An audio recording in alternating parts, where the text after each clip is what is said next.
Adom TV in Semekoso my Ghana mo ya boaboa no ye de somsa Adom TV enwumre no siakase ensem na doso ye pa na so dedi makotini bi na enwumre wobeti no bi ene se Ghana Revenue Authority wo monkrabata no ewo ho aka na Ghana na Narcotics Control Commission ho na bambo eku ahodo ho make say intampia ahodo na wo monsa aka wetwaja edi atomo ye firi hon ma ye de ani ebetre NDC amanyoko no akache na Northern Regional Secretary edi ma amanyoko no enso so nsem bia wode ato dwa ne samanyoko ni nyina wo monhye no so se na mebu achi na wo national campaign launch no ebekoso ewo ye Tamale Jubilee Park into bibia mbon homodin aso de nani ebetumi achiremu ohonom so na enne wa Adom TV so no health sector debate course so the former general secretary the Ghana Medical Association so the sobo ebo Ghana ban se kwan bia wo si fe faso a nice for wo my Ghana mo for mu nwumamu na bi so wo fa wo mo ewo ye nursing school mu no ense dan koye kura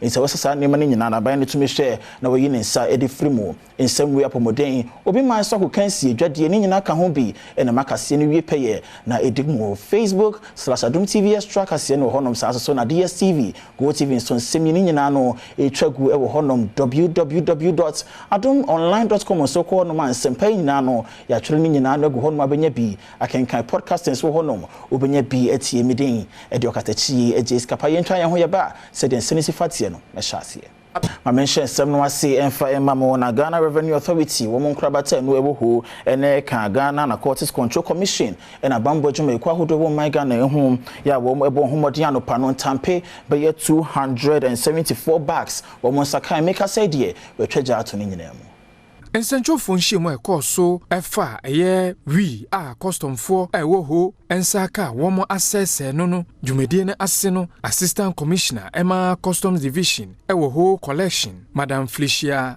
Azuma edi tudwa ekwan a womo eye operation yi edi nya sa wi yi na odi tudwa se womo ebon sa asemi mu enya de a womo beja omokra ma omako. That operation was a joint one with the Ghana Immigration Service. And so these institutions work together as brothers and sisters to ensure our borders are well protected. That is our duty. That is our mandate. That is what is required of us. And we will not relent on those efforts. Thank you. Osan di tudwa bebi a omanfoi edi wi efaye ema womo echi oma womo akoseni nina ewo klife asase bi eda ho. We are sending out a message, a strong message to those who engage in this smuggling activity. Sending out a message to them that we will not rest on our oars, and that should they continue doing this, we are poised to ensure their arrest. Afi mayefa ye ne entwepo ye mantam no emu na mantam no health director to wo honom eso ebo amane wo hwede adwumbosome wa fimpino ene aduonu nan ne emu no hepatitis ya de no nipa 1000 na wo munye bi dunnan eso na ahwere wo munkwa ewo mu.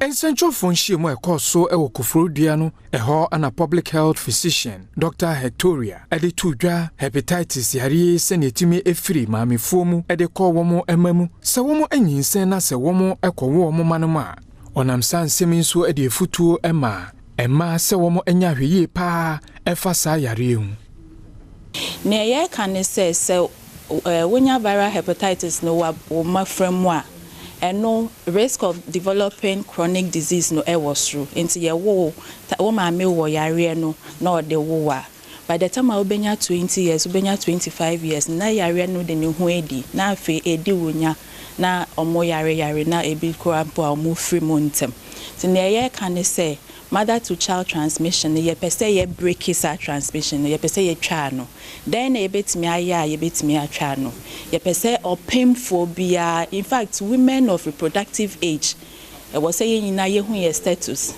Osan edi to dwa sɛ wɔn ahyɛ mu kina ɛfa ɛyɛ screening program CB a wɔn ɛde apemfo sɛne wɔn ebetumi enya apɔmuden. Was say who say sex and bibia is a good thing, but and bibia was say yeah bomb more than now bia that and painful bia no bia that unprotected. That is where the problem is. And I was say yeah kasana object no home barrier ya director kaya barrier protection and yeah draw obenum condom. We use why be protect you against HIV and also be protect you against hepatitis B and C. Banana ye bet me aye and na ye be encourage say obi be screening no ho obi anso be born no ho ban. Say I know this weekend so because of World Hepatitis Day no so screening be so maybe regional hospital on be screening other hospitals so be screening. Hepatitis ya de mo no nyame bo akina July bosomi de toso de no wotwe afimpino ne de no nan mu na wiase nyina yesi honom World Hepatitis Day in the senti Ghana Health Service impanyefo ne de nhemu hwehwe so no de futu e ma batan en kankan won mu a wo ma fa ye funu nya sa bre ne bra no wo mo humodin a na ya sabia wonfo woni en kire honom se de be ya hepatitis ya de obetumi age wo ho afiri mu woni wo ma ne nyina no enkopa ne se wo mo nyina betumi anya bia bom.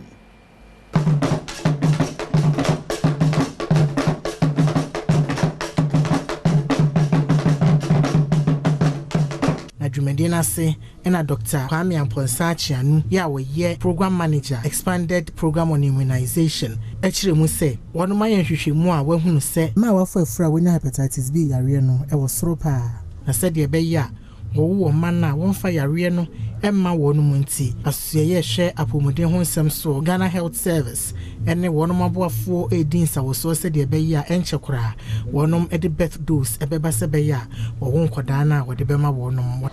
Na Bible teacher no hepatitis B no a vaccination. And it's over here 2002. Yeah, the vaccination, the two vaccines be can the NIDO friend DPT. Home I see a friend pentavalent.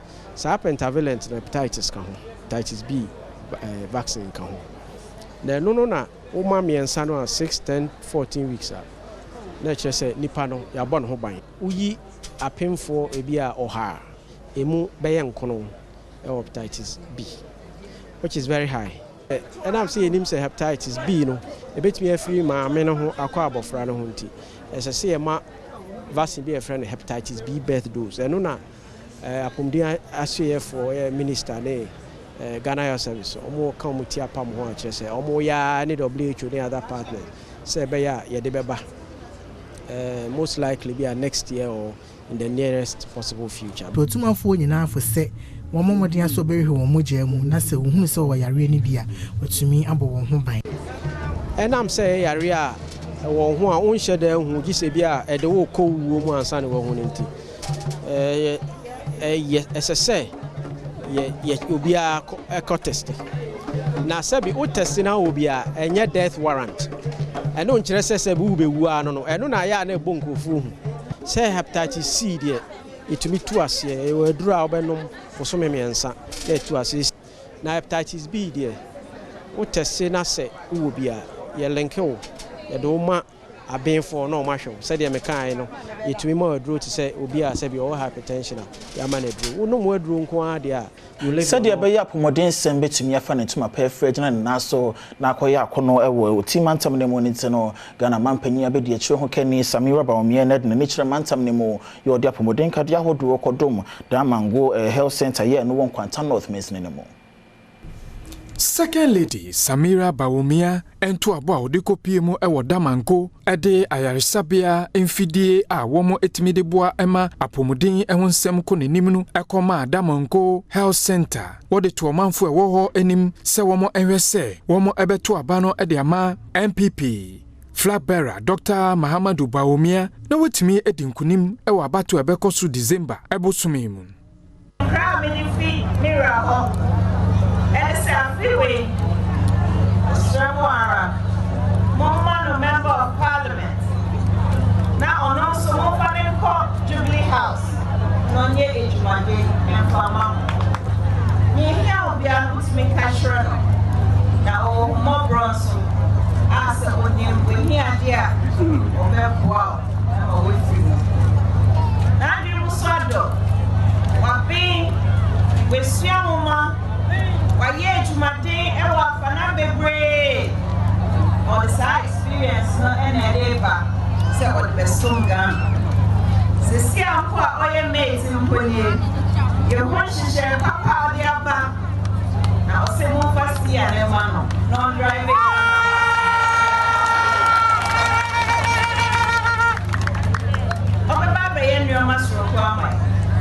Teach you Guantano or see the NIDO.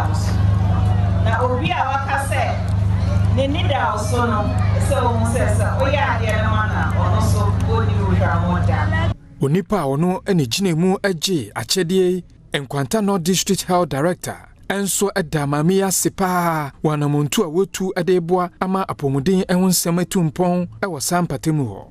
Service delivery and in Nkwantano, as it stands, we have many of our facilities that are in need of medical supplies.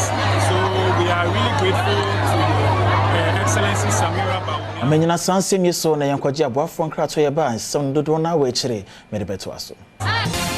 Your election headquarters Kokomoti Power Jumedie no Shannon so said dead of spices and na aso asnafe ye hwen sembia ye twagu ewo amanyo insensem mu na presidential advisor Emma Pomoden Dr. Anthony Insia Sawe na ene Jumedie call so Adom TV so much sectorial debate no so no fanyin sembia odi tu dwa ene Jumedie ahodo bia NDC amanyoko no wo mo sha se na so mantumi anwe no NPP amanyoko na bo homoden a ya ba wie ni nyina de ma wo ma ye bi kurampo aka ho I no mu ye Varmed projects be Central region and Greater Accra region.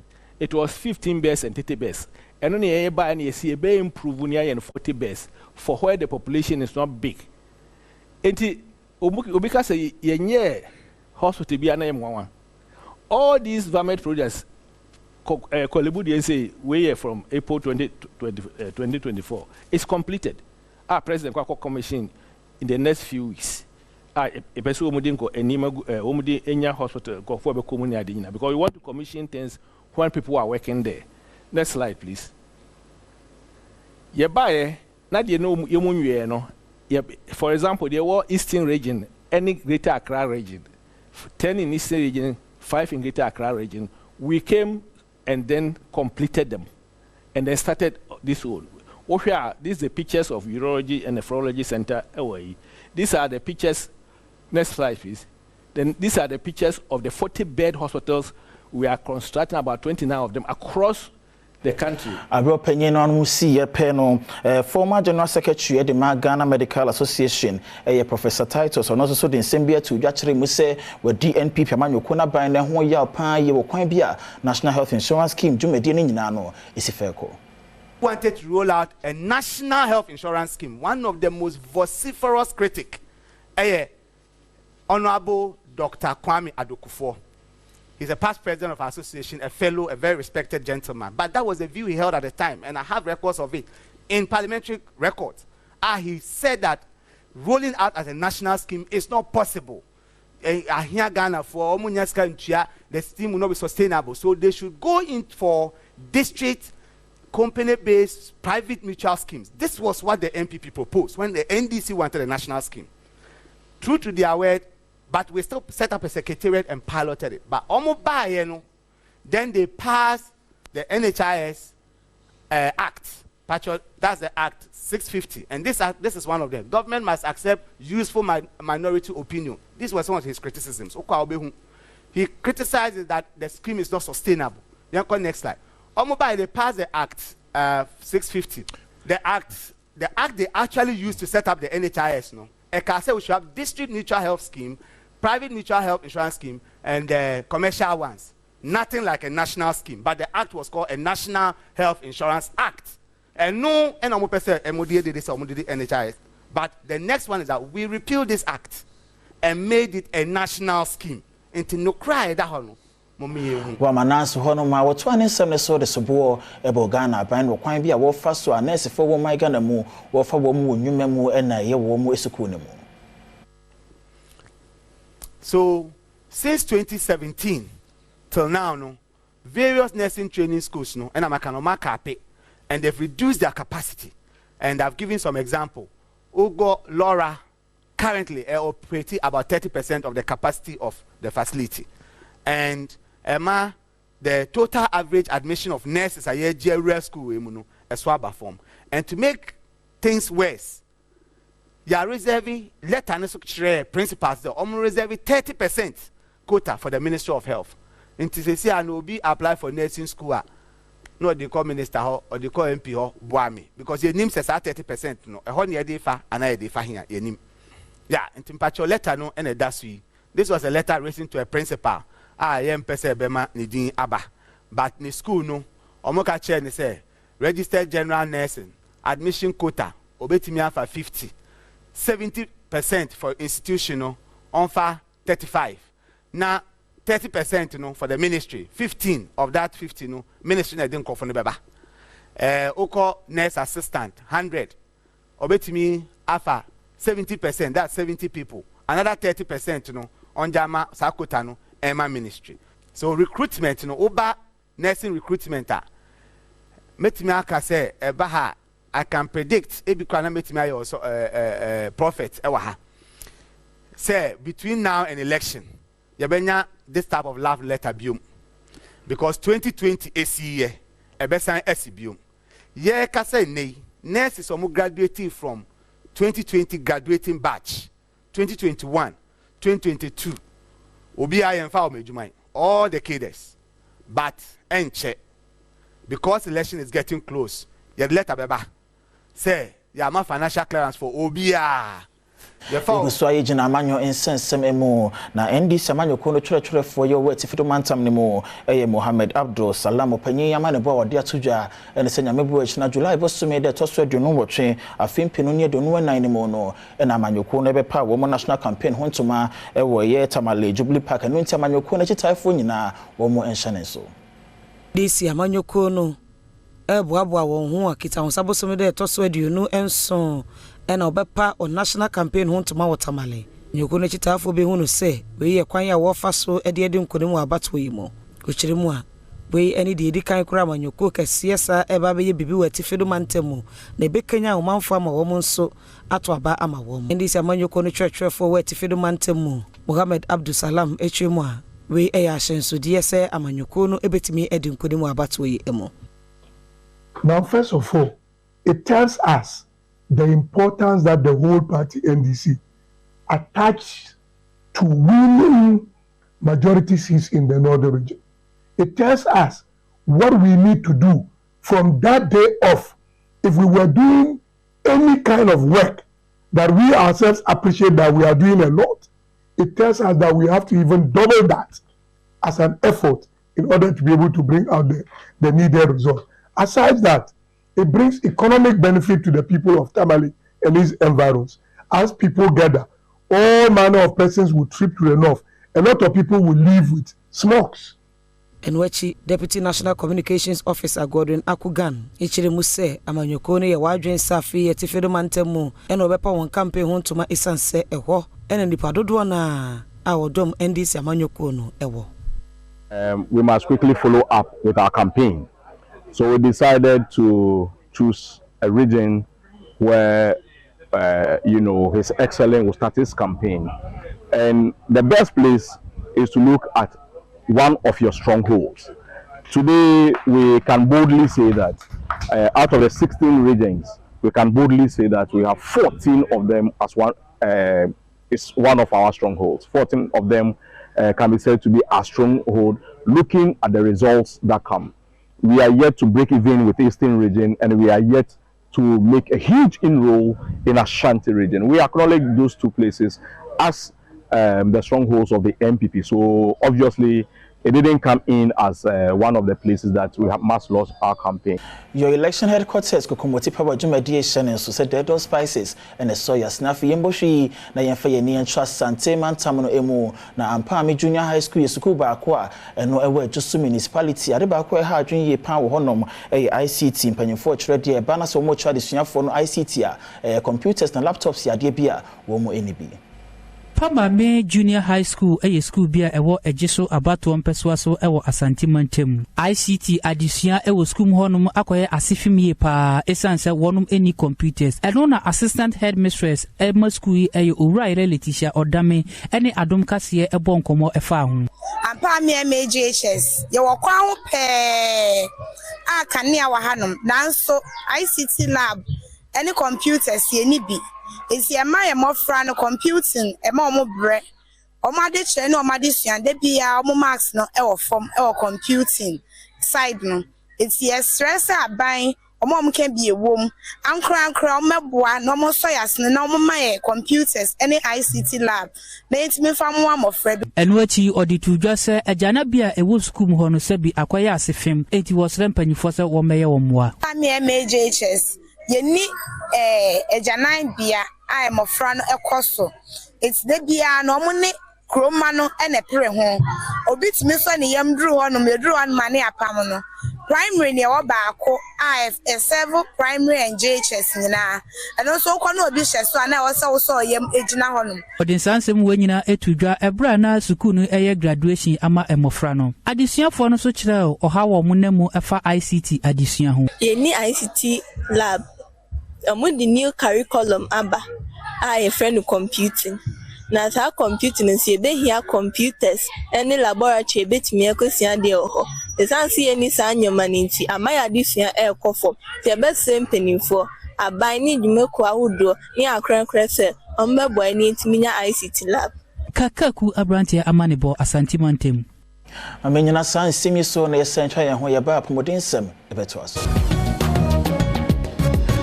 Tanso mo akwa ba bi member Adom TV enwumre no sia kase ye so hyene so se pepsodent ka aboafo aso yasne e wapomodin nsem ye ho nteba no pepsodent de woni chako ene woni heba wonya bitwitwi osia osini fita no na sanso so enya hoden pan ya fe ma ye hwen nsem apomodin ye twa no ho ewo mu na pediatrician ye wo West Municipal Hospital Dr. Adom ne nsem bia wode atodwa ene so be piemu West dia 3D ya de malaria na ma ne moso ye pan ni nyina no susu se kwantempo wampanyefo wo pokuasen sawemu no amena bia baba dedem eno na ma nsu bia baba tata mu a enche yi hwa no na ntontom so paya na epa ntontom e wo sampota ne mu pediatrician awo West ayare sabia ewo Amasaman Dr. Matilda ediato Adom News nsentwofo anim se ekwan ya contractor eye efri eye pokuase edefa Amasaman edekọ nsawemu no saa ekwan yi amena bia womo etutu ewo kwan no a ena madwuma womo eye ne so no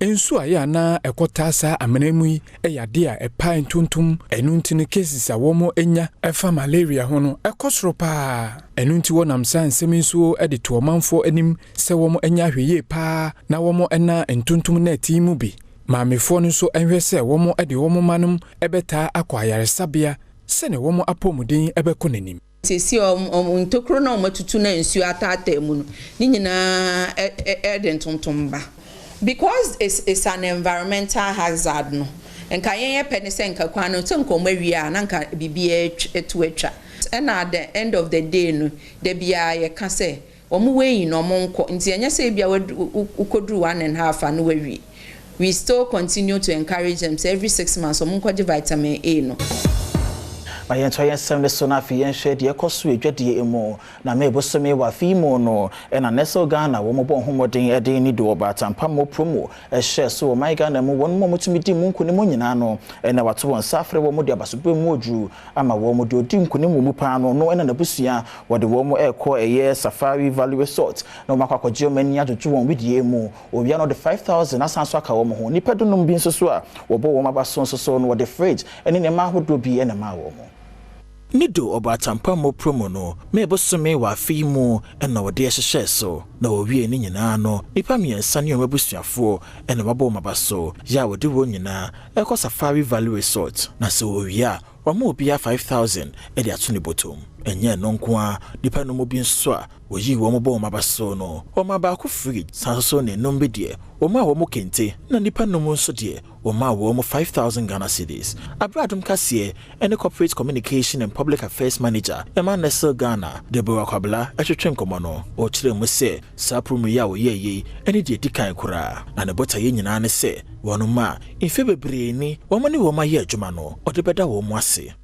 promo na ne yatu ne din Obatampammo na yehwe award winners ne member bebre winning award emma bebre so winning award na ne enti a Nestle NIDO ahyehyɛ saa promo ni say ye consumers amomu to NIDO edi wo fie no ananti from the 90s ye promo say da afi we dey yesi da bi ye pese ye da ye consumers ase enti ene ye di Obatampammo promotion by na ene the pass yetimi ahye omanumonyam say ye nyina ya witness it and wachi category manager Emma Dairy Products, Nessel Ghana, Gilbert Chenebo Akudua, and so the can who say, Sa promo ye or the share so no, nipa 89,485, and I would do one who is shame. Nequania or fast swa, or ye one more mudinkonemono, which you must say.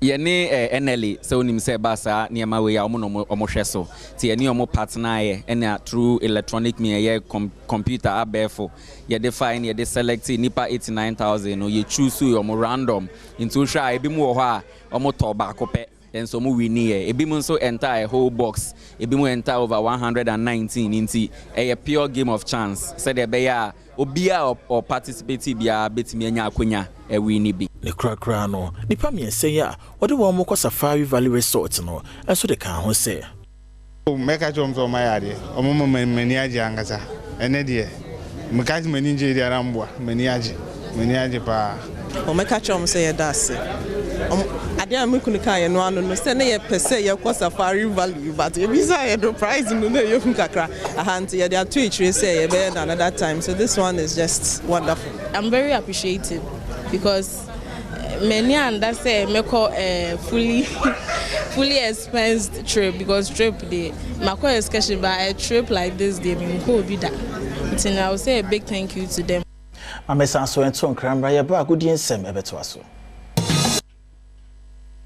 Akwa bi Adom TV so ni ya fam writer Emmanuel Raphael DL Centro Campesta Creative we asrina presented ye ebrason siemfa gudie mu nsem kakra nto aso mfa ma ye hyase e de free Paris Olympic Games na hyase e da batene e na opening ceremony no eguso a ekoso ye ne okase ye eguso koso e o Paris a enya senketo akura Ghana mrante a omo beginam adi agrodi amman no enso aye krado na team captain Joseph eye Polamo a enso e de nkomo kakra ba se wono no ense ni da so no ho o ye hofo se omo betimi anya medals e de ama omman Ghana e odwumadi na se.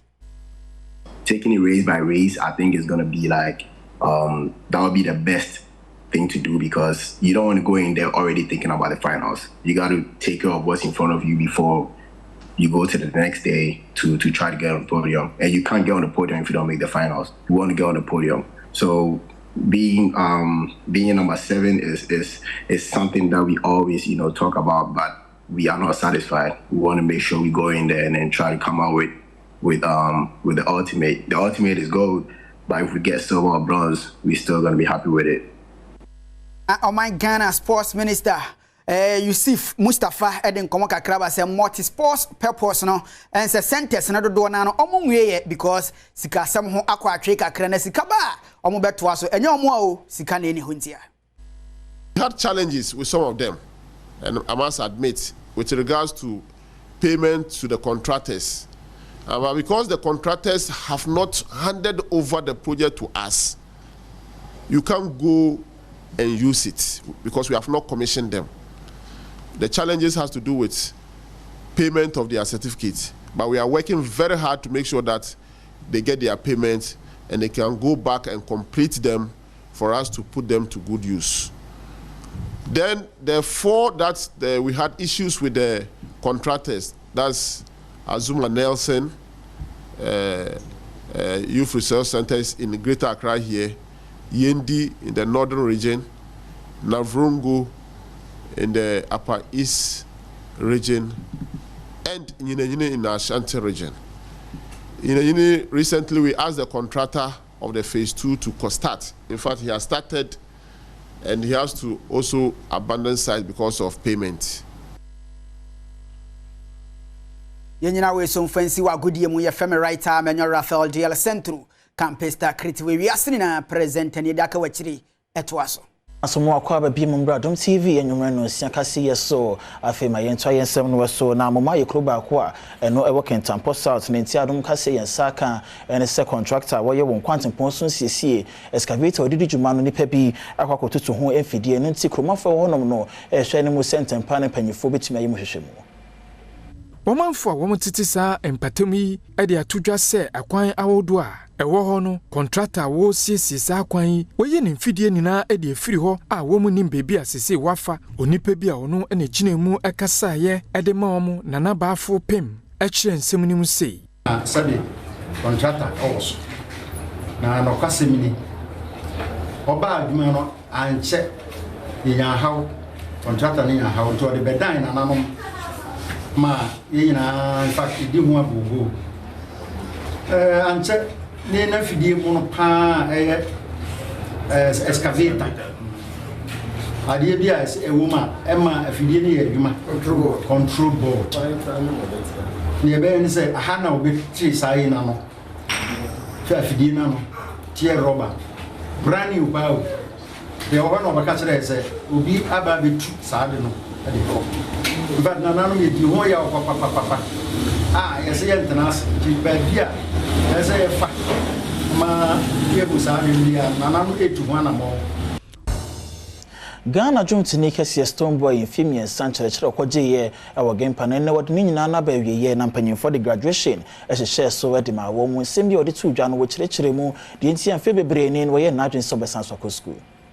I'm that proud, irrespective. So sometimes I went out to the house like months, but when I came home, she's happy. I made sure I'm able to give her something, you know.